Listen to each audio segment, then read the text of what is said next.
So here's what happens, y'all. So Google is finally got hit with the antitrust trial over search and ad business dominance, and it's not looking good. So normally, and let me break, like we're gonna get into the nitty gritty right here with this one. So normally, a lot of the big tech companies are always hit with antitrust lawsuits, but none of them ever stick. They usually don't stick because one, it costs so much money to try to bring these companies to trial. Two, because the world has let the companies get so big, they're making up a lot of rules as they go. So a lot of times they be on Capitol Hill doing all the stuff, but they never win. But this time they did. And here's what happened. The court literally called Google a monopolist. That was a new word for me. Monopolist. Yeah, that's a real word. They said it in court, so it got to be real. I mean, I make up words all the time on the show, but the judge not going. And they said that Google has dominated the search engine space and violated Section 2 of the Sherman Act. So I had to go research what the hell the Sherman Act was. Sherman Act came into place in 1890. It was a federal statute which prohibits activities that restrict interstate commerce and competition in the marketplace. Because the goal in America is always to promote an economic fairness and competitiveness. And they said Google they violated that. Saying that Google, like if you were trying to compete, they knocked you off. Or okay, so one of the things, now watch this. I know I just said 4 things that I should have said, but I didn't say them at one time. That was crazy. So this is also gonna affect Apple.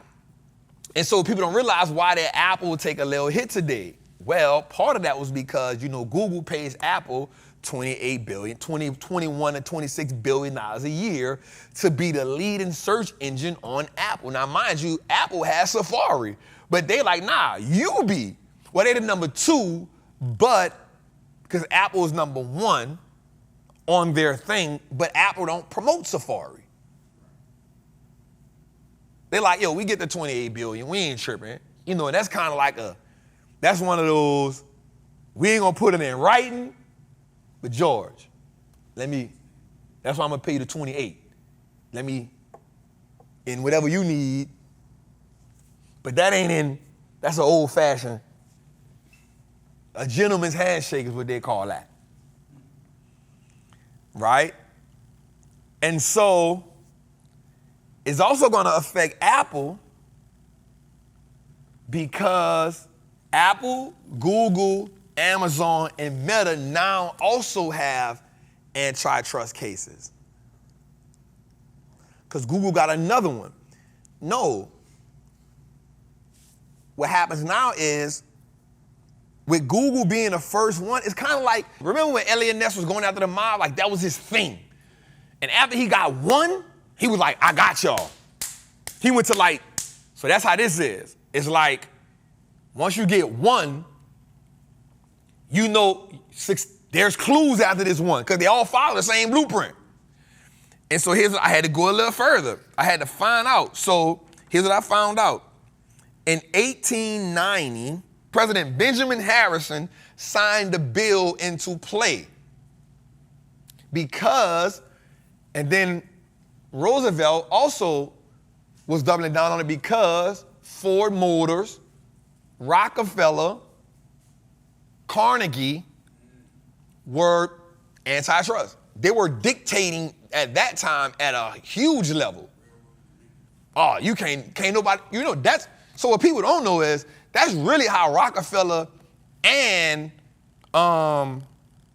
not so much Ford had different type of manipulation going on. Because what people don't know is Ford didn't create the car. Like there were cars before Ford. He didn't create the first car. What he came in and did was master the assembly line. He wasn't the first one to do it, he mastered it. which is how you wind up getting the 40-hour work week. You feel me? But what Rockefeller and Vanderbilt did was 100% antitrust. They monopolized. So Vanderbilt said, okay, Vanderbilt had the bridge. Go watch it. I had read the books already, so when I saw the movie, it all made sense. So his people, they didn't like the pull he had, and they wanted to charge him more for crossing the bridge. So he like, guess what? I own the bridge. So guess what? He put a blockage on the bridge so the railroads couldn't cross. Guess what their stock did? Plummeted. That dude went and bought 51% of all them people's stock, became the dominant shareholder in all their company, and kicked them out. Man, Vanderbilt. That's how he put them children right back in public school. Carnegie came later. Vanderbilt was the first dude. Then Rockefeller followed the blueprint. So what Rockefeller did was he was about to go out of business. He struck oil. Once he struck oil, it became got him. He built it. So then everybody started. He said, y'all want to play my game? I got a trick for y'all too. I forgot exactly what he did, but he bought all their stock in their companies. He bought them out. Because this is about to be good. He partnered with Vanderbilt. Watch this. Vanderbilt came to him like, hey, bruh, you need me to move the oil. Rockefeller like, all right, bet, but I'm not going to move it at the price you want. We going to negotiate because without me, I'm the biggest carrier that you got. Nobody else ain't moving the amount at which I have. So they came up on a deal. I'm going to pay you this much, but I got to move this much. And can't nobody meet me here.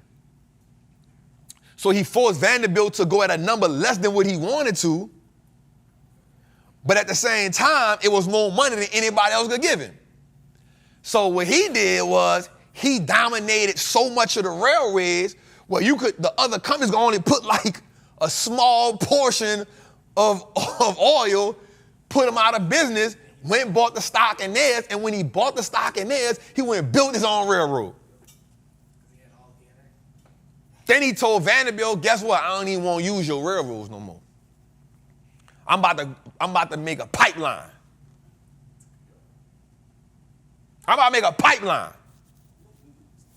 So then Vanderbilt said, you think you ain't gonna bet? So they both done put people out of business by using the same strategy. Affect the stock, buy all the stock, become the dominant shareholder, put it under my name. Guess who else did it? J.P. Morgan Chase did it to who? Thomas Edison. Hey, who is your biggest competitor? I don't got no competitors. You downplaying the dude by the name of Nikola Tesla, not realizing this dude is brilliant. And you actually know he's brilliant because he worked under you. They wanted to stay fair. J.P. Morgan said, you lied to me. He tried to make it up to him. He go try to create the electric chair. What wound up happening, the electric chair failed twice. They wound up cooking the man, but didn't kill him. J.P. Morgan said, you an idiot. You're an idiot. So guess what he did? When the stock went down, guess what he went and did? Went and bought 50% of the stock, told him, hey, I don't even need you no more. Changed the name from Edison Electric to General Electric. And this is how we get. So this when Roosevelt was like, y'all out of control. Because what happens is when you got money, what do? This is age old in America. When you got money, what do? You move laws and politics in your favor. It's called lobbying. That's why I keep saying black people, we got to get some money on our belt so we can lobby. The American people and the lower and the middle class, we got to get some money on our belt. Why? So we can lobby. We can start putting people. This is how you put people in office that represent you. Go get you some money. Because guess what? Greed is at the heart of what?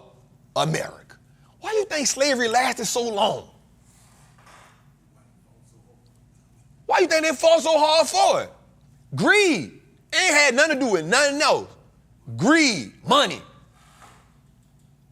You up here talking about machines, but that costs too much money. I got free labor. My grandpa had free labor, my great-grandpa had free labor. We not giving this free labor up, you tripping. You done lost your mind.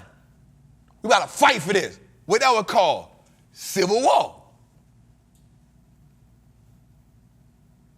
And then a brilliant black man come up with this cotton gin, really set us back.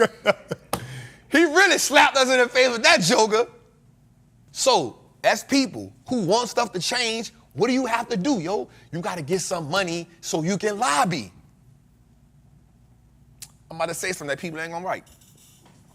Why do you think like the gun laws and the National Rifle Association, why you think that they be lobbying? Why you think it's bro, they got money. Go look at Billions and go look at the good old boys club when they go to the cabin in the winter every year and they do the leg wrestling and they do what you think? All of them got money and they say, hey, you got to get him. That's the one you got to get, him right there. Once you get with him, you go for president. And what happened? Michael Prince, the woman, they always trying to do what? Chuck Daddy been in the good old boys club. That ain't just fictional. Nobody ain't just sit around and think, hey, this is a good idea to put in the movie. You got to understand how to read between the lines. You feel me? We go into the cabin, and what Chuck said, I don't want to be in no cabin with a bunch of freaky old white men doing something. Chuck Daddy said, you don't get it, you moron. This how we escalate your career. Chuck like, I'm fighting a good fight. Chuck Daddy said, you stupid. I'm disappointed in you. I should have put you in the toilet. Bro, the dude daddy is so essential for you understanding the inner workings of politics in America. His daddy I paid more attention to Chuck Daddy than I paid to everybody else because he told you how politics work in America.